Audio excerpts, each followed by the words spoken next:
If you just started a business, you just became an entrepreneur, you just got into a new industry, or maybe you just got into sales, and you're about to throw in the towel because nothing seems to go your way, today's message is for you. Let me explain to you what happened to me yesterday. Yesterday, my 8-year-old son's friend has a birthday at this place called the Ninja Warrior Place, Strong Warrior Place. So my wife and our 3 kids go to this place, and it's a nice place. It's got a gym on one side, and in the back it has the whole obstacle course for the kids, and then there's the adult section where they do tournaments. So by the time my kids were kind of done doing their thing and they're kind of having fun and they found their friends, I started kind of adventuring and finding out what they have at this place. So I go to the gym, they have the pull-up bar, they have the ropes, and then all of a sudden I see these walls that I've seen before. You know, these, they call them the warped wall, right? They use them in these Ninja Warrior stuff. So I look at them like, how tall is this one? 10 feet. Okay, I think I can do this one. So I run up and I make it, I come down.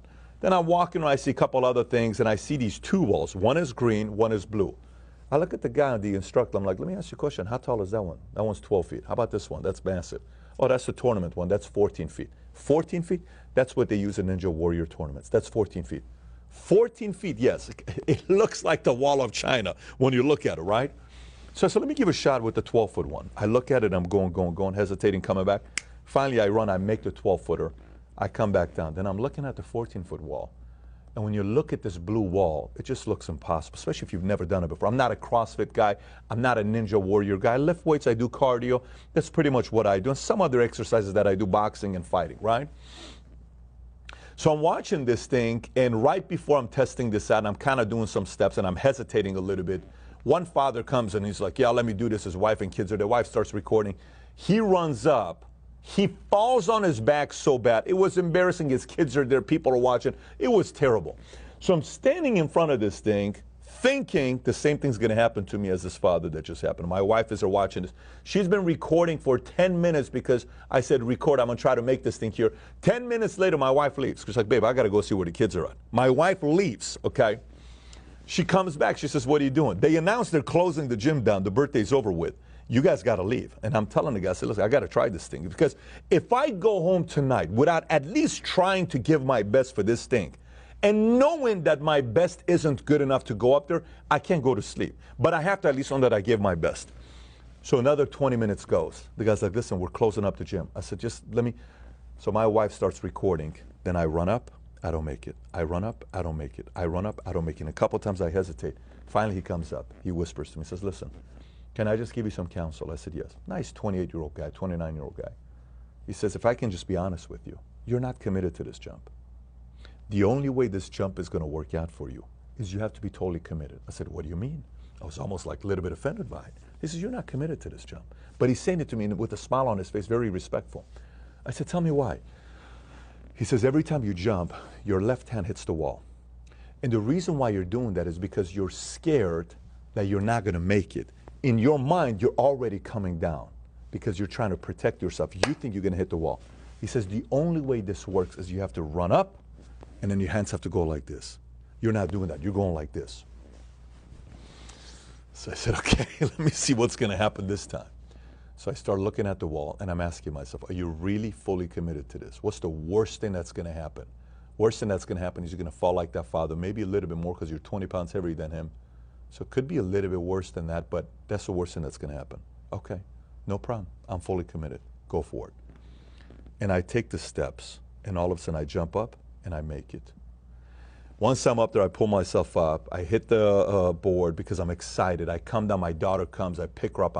My wife is saying, so you want to say anything? I said, prior to me doing this, I did this many times. So and I'm sweating. I'm sweating. I did it twice just to know that I didn't get lucky.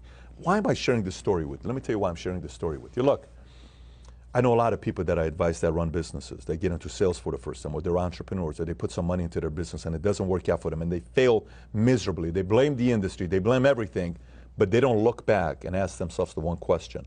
Before you threw in the towel, did you ever fully commit to making this business work? Let me explain to you what I mean by this. Did you fully commit to the jump, or did the Wall of China scare you? Because that's what it looked like a wall of China. You have your own wall of China when you're going up in your business. You don't know if you can do the business. You're afraid. What if this doesn't work out? What if you lose the money? What if your friends, your peers, people tell you, I knew you could never be an entrepreneur. You could never make it in real estate. You thought you can go into sales and make this. You can't get into financial industry. I knew you couldn't do it. And that's in the back of your head. And in the back of your head, you were saying, worst case scenario, I'm going to go back to what I was doing. You're not committed. So whatever you're doing right now, if you're not going to commit, stop doing it. If you're willing to commit and know that there may be some consequences, then go for it. One doesn't go without the other. By the way, this applies to every aspect of your life. Family, parenting, marriage, relationship, finance, getting into shape. So whatever you got going on, I know this is maybe not the news you wanted to hear today because you were hoping I could give you an out. Moving forward this week, today, starting today, if you're in after watching this video, fully commit, assuming everything's going to go your way, even if it doesn't. The chances you make in it doesn't just go up 10%, 20%, 50%. Your chances goes up dramatically, 80, 90% if you fully commit to making it work. And if you do that 3, 6, 12, 24 months from now, when people ask you, what happened all of a sudden? You were about to go out of business. You just made $1 million. You're netting $500,000. Look at the life. You're traveling all over the world. What happened to this lifestyle you got? Everybody wants to know what you're doing with your life. In the back of your mind, you're going to say, man, 2 years ago, if you only know how scared I was and how much I was hesitating. I finally totally committed, and this happened to my life. So I'm hoping you take up my challenge today and go fully commit to whatever business, whatever venture, whatever industry you just got involved in, and watch magic happen to you. Having said that, have a killer week, everybody. Take care. Bye-bye.